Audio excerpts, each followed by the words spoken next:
All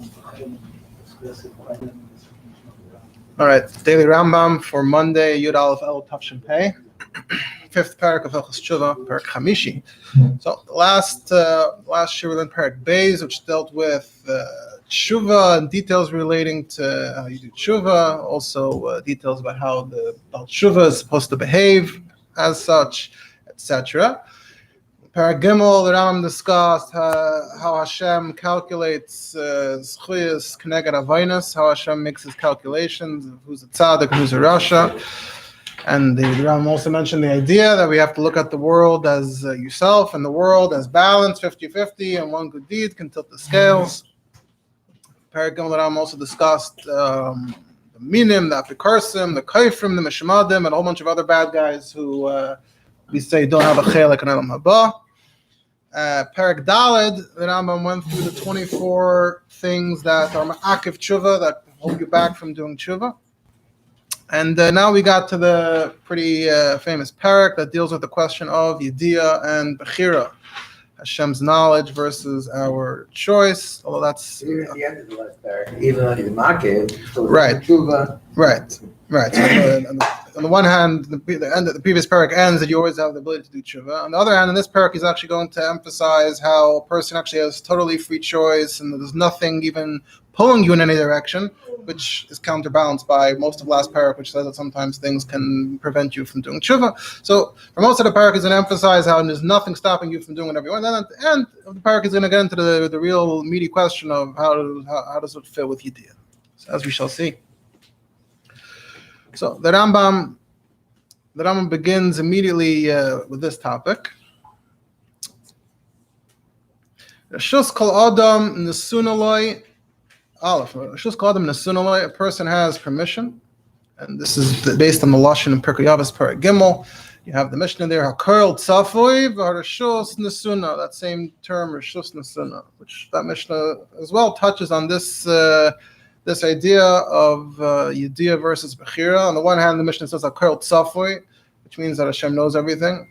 And on the other hand, it says Bechira, Reshus Nesuna, you have permission.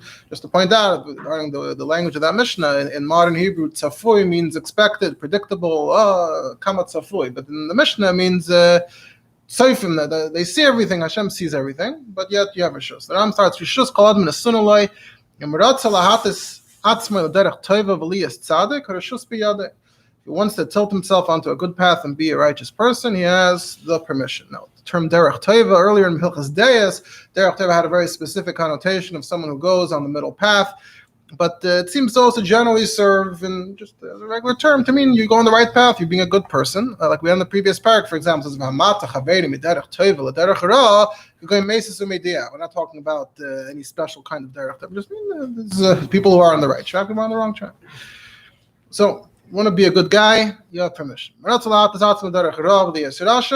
you want to go in the opposite direction, the bad path, and be a wicked person, you have the green light for that as well. Also, the term tzaddik, earlier in Hilchos derech, the term tzaddik was used for very, very special people that are mamish, going on this amazing. But again, in this context, it seems like, just like in Perek Gimel, he said, Mishas chiyosef yiseirus alavinais of tzaddik. For the purpose of this discussion, someone who does more good things than bad things is considered a tzaddik. So that's probably also what we're talking about here. We say tzaddik in Russia. Although it could mean more than that as well. But we're talking about on a simple level over here. Hu shekasav atayra. Hein ha'adam haya ka'achad mimenu l'das tevera. So this is a pasuk relating to Adam Chava, the Eitz Hadas, and right after they ate from the Eitz Hadas, it says, man is ka'achad mimenu, he knows good and bad. So Rambam teaches it in his style. Kalemer hein min zeh shel adam haya achad ba'olam ba'ein le min sheni doima le b'zeh. So first of all, the Rambam teaches ka'achad mimenu differently. We would translate ka'achad mimenu. He's like one of us now. We know good and bad, and no, he's like one of us. He also knows good and bad. That's how the Rambam teaches it. Hein adam haya ka'achad mimenu. The adam is echad ba'olam. Mimenu means of whoever's in the world, I guess, and he's achad. He's singular among everything else in the world. There's nothing else that compares to him. He's the only one that has this property, this trait. He, on his own, independently, his own mind, is able to know good and bad. and he can do whatever he wants. There's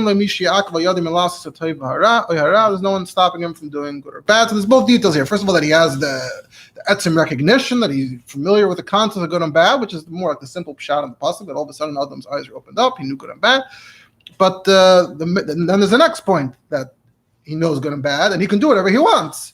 So therefore, but Kivan Shekenu, because that's the case, because he truly has free reign, Pen Yishlach Yadais, and now we're concerned, what's he going to do next? We have to meet his next move in advance.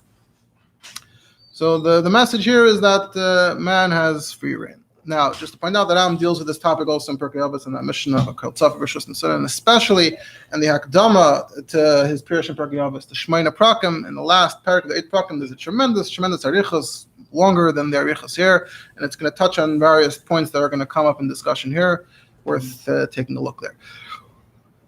So now the Rambam starts dealing with counter arguments, what others might say, what others might think. The first argument that he deals with seemingly is not so much a logical argument, more like a matter of belief. People just seem to believe otherwise. People seem to believe that Hashem really decides everything. So the Rambam says in Halacha Beis, "Yavar machshavdecha davar zeh she'emim tipshei hu'umas, v'reiv golmei b'nei Yisrael." Don't even contemplate, don't even consider the thing that the fools of the nations and most, I don't even want to translate it, it's like the Goyim, like the Chacham and the Goyim in Perek Avos, you have that term. So he's calling some Jews Golmei B'nai Yisrael, the antithesis of the Chacham. Shakadosh Baruch Hu, they say Shakadosh Baruch Hu Geizer ala Adam B'tchilas B'riyaseh Liyas Tzaddik Rasha, that Hashem decrees right when a person's created how he's going to turn out. He's going to be a righteous guy, he's going to be a wicked guy. It's all preordained. Ein Adavar Kain. It's not true.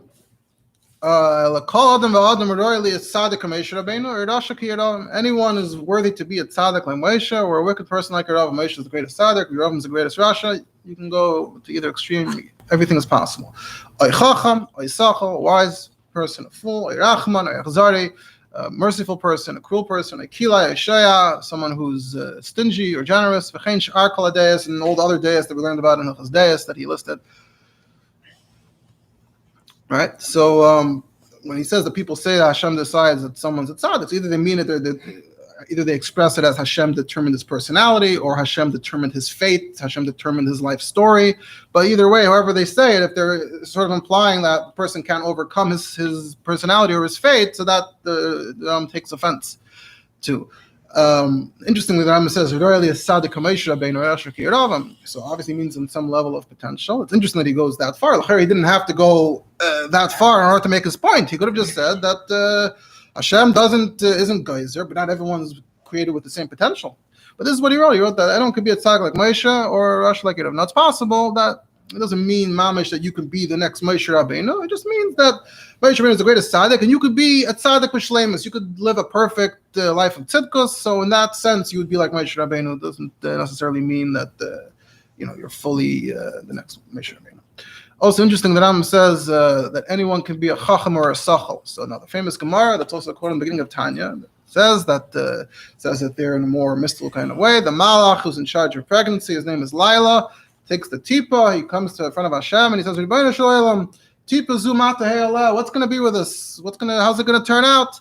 Gibor or chalash, is it going to be strong or weak? Chacham or tipesh, smart or foolish? Asher ani, wealthy or poor? No, strong or rich, Rambam didn't mention, but here it's saying that they asked Hashem if he's going to be a chacham or two, and then the Gemara says, "Vilu Rasha tzaddik like Amar." The Gemara says, tzaddik and Rasha. Daka doesn't ask, so that aligns with what the Rambam is trying to say. But what's with the chacham and the tipesh? No, we're not the first ones to mention this. It's all the everyone comments on the Rambam comments on this. So the straightforward way to answer, which I believe also many say, is taka that the Gemara is talking about someone who's born. The Rambam obviously acknowledges that some people are born smart and some people are not born smart. The Rambam is talking about the possibility to become wise, life wisdom, to acquire wisdom. Anyone, if they put themselves to it, can acquire the status of a chacham. It's not the same thing as what the Gemara is saying, that you're born with a certain amount of intelligence. Rambam himself in Hilchos Deis clearly said that everyone's born differently, different days. So surely that means that some are born closer to what you consider a tzaddik, and some are born closer to what you consider a Rosh. And I believe in Shemana Prakim, he's more clear about it. But I'm saying that with his guidance, with his direction, anyone can achieve a level of tzaddik, level of chacham. Now, in Haggais Maimonides here, the Ashkenazi Haggais on the Rambam from around the time of Rambam Rottenberg, he also brings this question, and he brings the answer in a unique way. He says he was a Talmud. The Haggais Maimonides himself was a Talmud of Rambam Rottenberg. Rambam Rottenberg famously sat in prison and refused. I mean, the story that he refused to be released, and it's a whole subject in its own right, the whole story. But we know that he had permission. The Rambam Rottenberg had some freedom there to learn, to interact with his Talmidim. He wasn't completely isolated.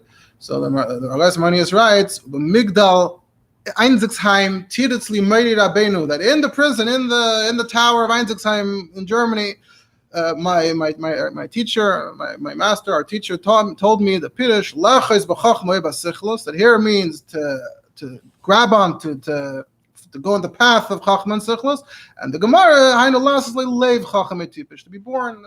That's the same answer. But the Rambam Rottenberg, he asked, this was the question they asked him in prison, and that's what Rambam Rottenberg answered him there, and he thought it was important to note that. Now that Rambam continues and emphasizes this point that we're the only ones making the decisions here. So Rambam says, there's no one there to compel him, to force him, no one's decreeing. There's no one even pulling you in any direction. He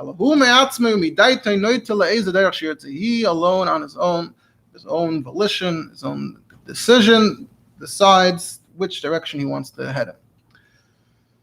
Now it seems like, again, the Rambam seems to be talking about some kind of outside pull. There's no outside entity that's pulling on you. Obviously, again, the Rambam does seem to think you can be born with, closer to tzaddik or closer to Rosh. You'd have to work more on yourself. But interestingly, if you look, the Rambam doesn't seem to use at all the terminology of Yetzer Tov and Yetzer Ra. The only thing you see the Rambam saying is Misgaber al Yitzrei, overcoming his. So it could be when you have to use the terms Yetzer Tov and Yetzer Ra, it has more of a mashma, it has more of a connotation of like there's some active entities that are trying to influence you and pull you, and the Rambam doesn't seem to like that kind of language. It's nothing's pulling you. It's like sort of you have potential, like a sleeper potential in each direction, and your consciousness is sort of free to just decide logically however you want to decide. That's how the Rambam seems to be describing it. I would think he's focusing on the idea that he wants to make you responsible for your life. For sure, yeah. But just the way he's emphasizing that there's nothing even pulling you. You don't have to say that, but that's how he chose to say it. That there's literally nothing pulling you. At any moment, you could just freely go in any direction you want. Hushi Yirmiyahu Eimer. P. Elyon, so Yirmiyah, this is referring actually to Eicha, and the Gemara says in the Gemara Barbasar that Yirmiyah wrote Sefer Yirmiyah, Sefer Malachim, and Kinnas, which was the old name for Eicha. So Yirmiyah says in Eicha, P. Elyon, Leisetze Harois Va'atoiv, that bad and good doesn't come from Hashem. Now, obviously, in Chassidus, you have the Taich of Elyon Leisetze Harois, that Ra in Ra Yirdim Lamayel, but here the pasuk actually says Leisetze Harois Va'atoiv. The Ram uses it, applies it for this principle here, that indeed from above they're not deciding whether you're good or bad. So that's the message here. And from here, the Rambam sort of turns to like a direct message of personal responsibility, all while continuing to darshan the psukim of Eicha. Says, this being the case, so it means that this sinner, whoever the sinner is, he's fully to blame. He messed himself up. So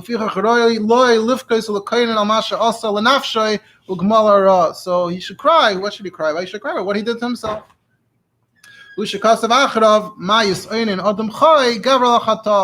pasuk right afterwards in Eicha says, what should a person complain about? It answers his own question. The person should complain about his own sins. Complain about yourself. And there's further, the Eicha says, so what's the message there? We're just trying to tell you to be depressed, that blame yourself, wallow in self-pity. No, we're saying that since you have autonomy, you have the power, it's all up to you. So therefore the punchline is obviously the final message is that you should actually do tshuva and abandon the wickedness, because you still have permission. You still have control. Right afterwards, the next pasuk, so the law, first you say this doesn't be alien. It's like he's following the same scheme of Eichel. Eichel saying doesn't come from Shemayim. So who are you complaining to? Complain about yourself, and therefore go look through your behavior and do tshuva. Before we continue, I want to point out there's actually a tshuva about this from the Rambam to the same Rabbi Vadia Hager we've seen in the past. And Rambam says, "Amasha Marta, you said Kikol Maaseh Bnei Ha'adam Einam B'Gzeira Milefnei Habayri, that all actions of a person, of people, are not decreed, are not preordained by Hashem." He says, "Who am Hashem B'Daifi? This is pure truth, unadulterated truth. You got it right, and that's why you get schar if you do the right thing. You get punished if you do the wrong thing." And he says, the statement, he says, that statement, the word Yireh Shamayim includes everything a person ever does.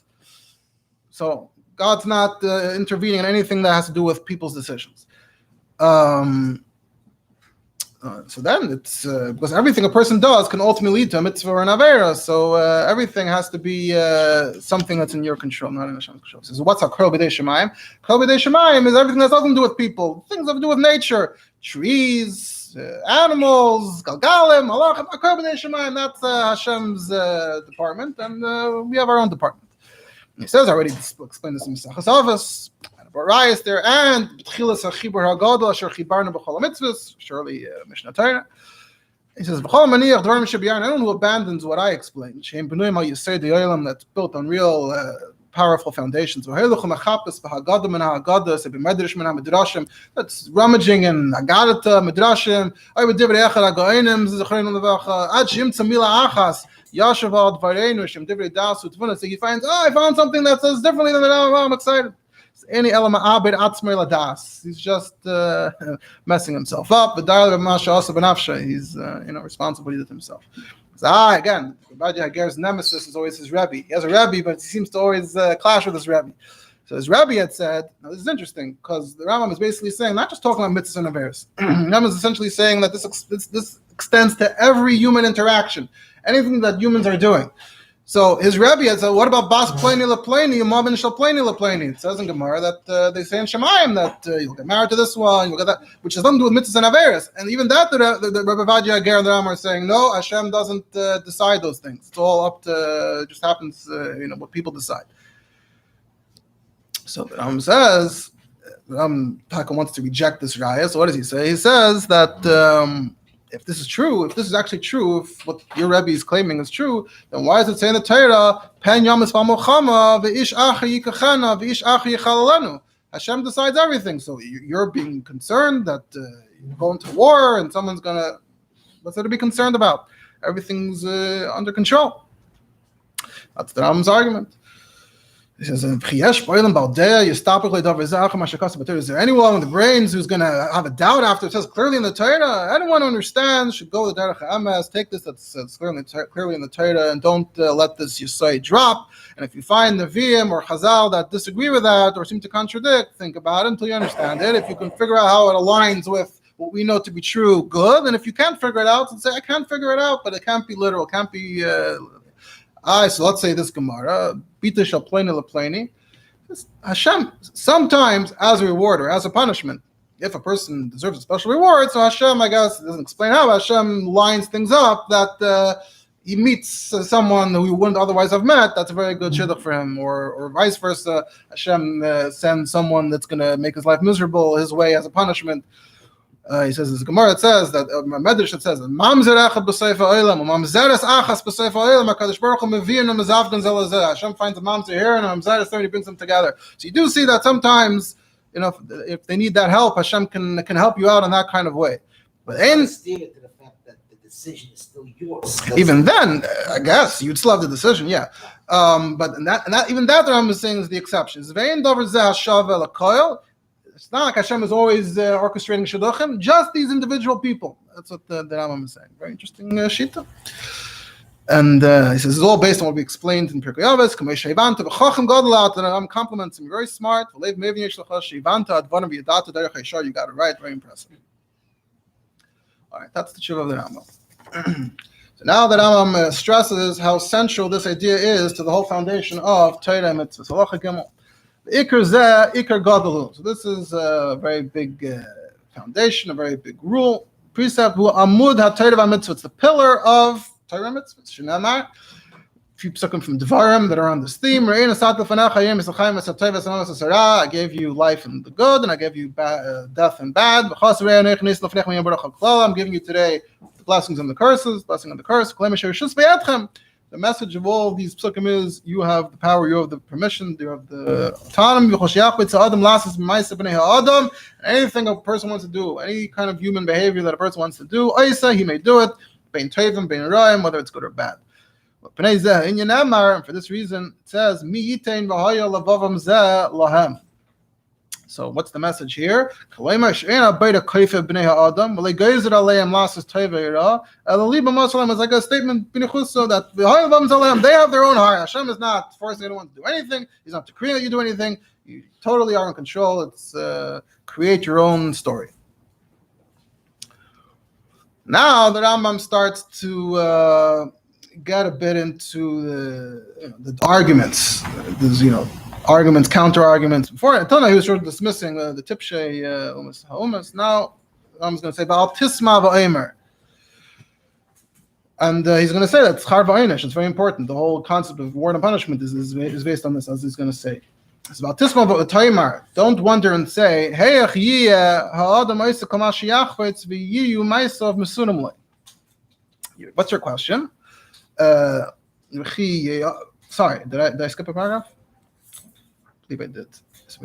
Let's move back a paragraph. If God would decree that a person should be a tzaddik or a rasha,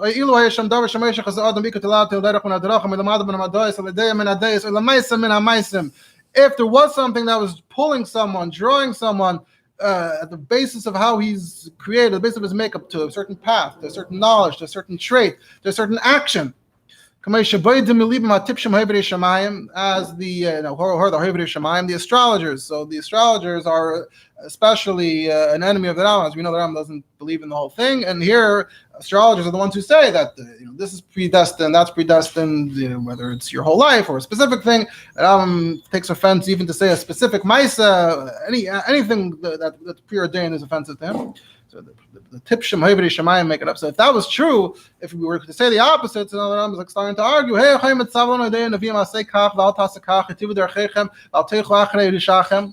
could he send us a message through the prophets? Do this, don't do this, do better, improve your ways, don't follow your wickedness. It was already decreed, if you want to call it a decree, or you want to say it's built into, it's imprinted into his nature, so his nature is pulling him, so he can't break away from it. What would be the point of the whole Torah? Where could it fit in? And with what right would Hashem be able to punish a Rasha or reward a tzaddik? The Rasha doesn't deserve to be criticized, and the tzaddik doesn't get any credit. There's the judge of the whole world, like a famous line from Rambam, does the judge of the whole world not do the right thing, justice? So that's where the Rambam is saying you can't say this other, you can't go with this other approach, because then it undermines the whole Schar v'Einish. I don't want to say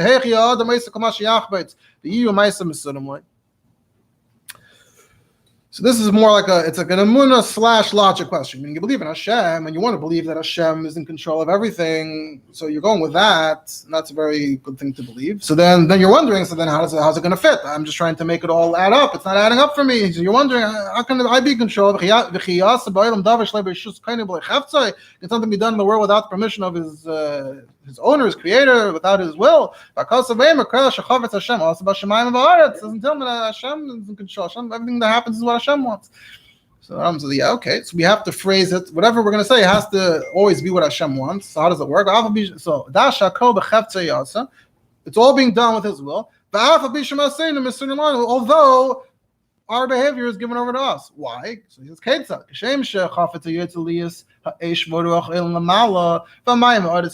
just like the Creator wanted fire and wind to go up and to go upwards, they lift, and water and water and earth go downward. By God, he's just mentioning basic laws of nature, and the Galgal goes in a circle. And he made a decision with every other creature. Hashem wanted this creature to be like this, and that creature to be like that, and all those things. Big decisions, small decisions. In the case of the human being, what did Hashem want? Hashem wanted that you should get to decide. So whatever you're deciding is generally what Hashem wants. Hashem wants you to be deciding. Like Kaifa, he doesn't want anyone forcing you, anyone pulling you. He alone with his own mind that Hashem gave him is doing whatever man can do. That was his opening statement. He said that we're the only min that has Bechira. Any other creation doesn't have. Right now, here he's adding a twist that everything has to do with Hashem's will. So here, we're deciding, not Hashem. He says, in this case, what did Hashem want? Hashem wanted that we should be able to decide. That's like the extra kvetch here. So that's why it's not a contradiction to Hashem being in control, Hashem deciding. Hashem wants that we should. And getting back to the maskana regarding schar v'einish, which is a very important point. That's why we judge you according to your behavior. You did a good thing. You did good to you. You did a bad thing. We do bad to you. Whatever happened to you is by your own doing. They're the ones who chose. It's emphasizing they're the ones who chose. You want to be a young guy, you want to have fun. So it starts off saying smach bacher, go ahead, do whatever you want. Then it ends off the dak yal kol leila yivicha b'mishpat. Know that in the end Hashem is going to ring up your account. So that's you mentioned the two things. You can do whatever you want, and Hashem will judge you. Yeah, you could do. And then you'll have to pay for it. And now this is the last halacha. Hey, now we finally get to the peak, the climax of the Perek, the big question of Yediyah and Bechira. What? Yediyah and Bechira. Hey, Shema Taimar might say, Hashem knows everything that's going to be before it is. So did he know that this guy's a tzaddik, or did he not know? If you say that he did know in advance, because he knows everything in advance, so if Hashem knew he was going to be a tzaddik, so could the guy not be a tzaddik now? Hashem knew he was going to be a tzaddik, so he has to be what Hashem knows. And if you tell me that Hashem knew and thought that he's going to be a tzaddik, and somehow no, he turned out to be a rasha, you see, Hashem didn't force it. Then Hashem's knowledge was lacking. So Hashem didn't know it properly. So right? So you want to say for the Hashem's rotzen, Hashem wants us to have it, but how does it fit with Yediyah? With Hashem's Yediyah, that doesn't seem to fit. So the Rambam says, I was afraid you'd ask that question. Which is a lashon from Eir, but the point is that it's very lengthy. Very big ideas, very massive. The points are all connected to it. I will tell you how to later law. This is what you need to understand. 2 paragraphs. Rambam says like this. Already explained in the beginning, second paragraph of Hilchos, that Hashem's knowledge can't be said to be external to him the way our knowledge is external to us. That we have acquired knowledge, so you can distinguish. You can say, well, there's us without the knowledge, there's knowledge without us, then there's us with the knowledge. But we say Hashem, you can't say that about Hashem. Him and his knowledge is all one big kind of one unity, it's indistinguishable, inseparable. Okay. It's not outside of him. Like people who they're the knowledge of who is Baruch Shemai. He and his knowledge is one. And we said then this is not something that you can actually understand. But we said that sometimes you have to follow logic to its conclusions, and sometimes, based on everything we know, we must say that this is how it works, even though it's not something we can actually describe. And if you say, I don't want to say something that doesn't make sense, then you're going to end up with much bigger problems. So you have to go with this and say, I don't understand. So we said that.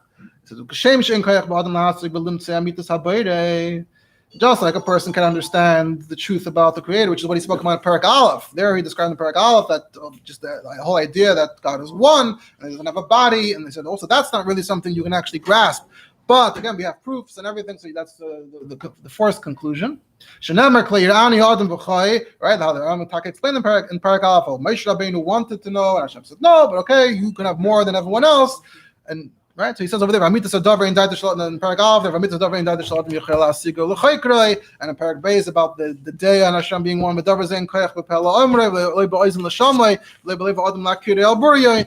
So we've been hammering this point that there are these things. The Amitas Adavar, we can understand Kach and Koyach Badam Hasigo to Daitish Lebayre, so you can also understand how the Das works. Hushana V'Yomer and Yeshai Kalei Machshavais Machshavesech Ledachechem Drachai Noim Hashem. So we already had established that we don't really understand how Hashem's Deya works. So when we said it then, it was more in theory, that we know Hashem has a Deya, we don't know how it works. That was a very theoretical thing. So now Rambam says, okay, now we're going to go a step further and say, not only we don't understand how it works theoretically, but we also don't understand how it works practically on this point. The Kivin Shekenu, we also don't understand how it interplays, how it interacts with the knowledge about this world. So we took it another step, already established. You seem to be okay, and you say that title when we said we didn't understand his day. Okay, so now you don't understand how it flies, how it fits in here. Aval neida b'lei safek. We know without a doubt. Shemaisa ha'adam b'yad ha'adam. The man's actions are in his control. That we have established with the fact. Doesn't draw him, pull him, or decree. Summing up what we said this whole Perek. It's not just because of our tradition or religion that dictates. Logic also. So between the tradition and the logic, we have to say this is the facts, and sometimes the facts don't, you can't figure them out. We can't understand them properly. That's why throughout the prophecies it always says, we're judging you for what you do, good or bad. This is the ikkas. We have 3 more minutes, so let's just, the saga of the Ravid. The Ravid, famous saga of the Ravid says, What kind of wise person is that? You started something and you can't finish it. You started with this big question, and you leave it as a question. You said, I have to believe. So you should have let everyone be oblivious and innocent. I'm not get everyone worked up about the question. Then they're going to remain doubtful. So once someone's going to read the Rambam and say, so maybe there isn't Bechira, maybe it doesn't make sense. If you tell me it doesn't make sense, so then not everyone's going to accept that. You should have not brought the topic up if you didn't have a good answer. Don't bring it up. But why is this such a strong question? So Hashem knows what's going to happen, and you have free choice. Why is that a contradiction? So as we just explained, because if Hashem knows the future, but you have free choice. Right. Yeah. Right, but then work out the actual scenario. What did Hashem know, and then what happened? If Hashem knew in advance that you're going to do it all wrong and it never changes, so then you didn't have choice. If you were able to do something whatever you wanted, then Hashem didn't know. That was how the Rambam phrased the paradox, the quandary.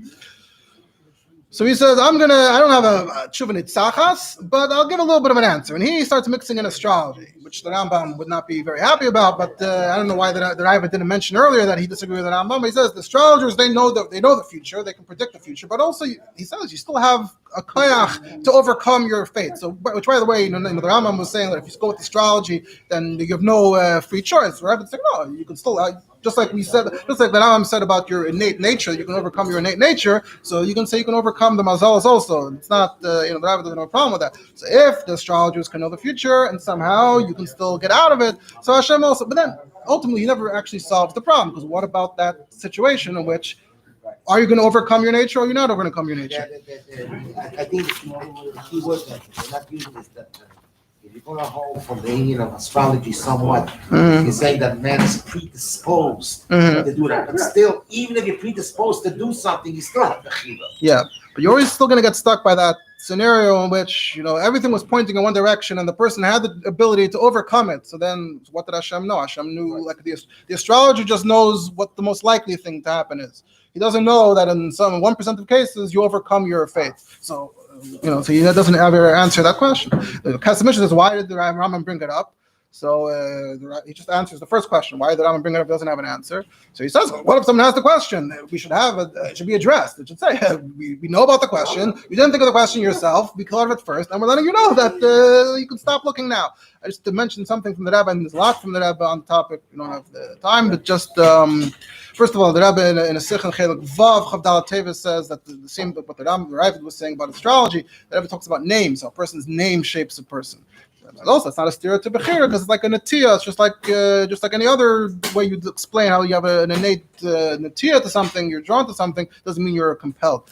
In L'Kut Sichos Chelik Lamed, Miketz Beis, they talks about Ruvain told the Shvatim, I told you so. So the Rebbe says, why does the Rambam bring the Bechira Chavshus and Hilchos Teshuva? He should have brought it in the beginning of the whole Sefer Hamad. Before we start talking about anything, we should say, by the way, before you start reading, you should know you have Bechira. So he says, the Rebbe says, because in theory, all mitzvahs could still exist without Bechira. Whether you have Bechira or not, there could be a world of people doing mitzvahs. Who cares? Maybe Schar B'Einish wouldn't work.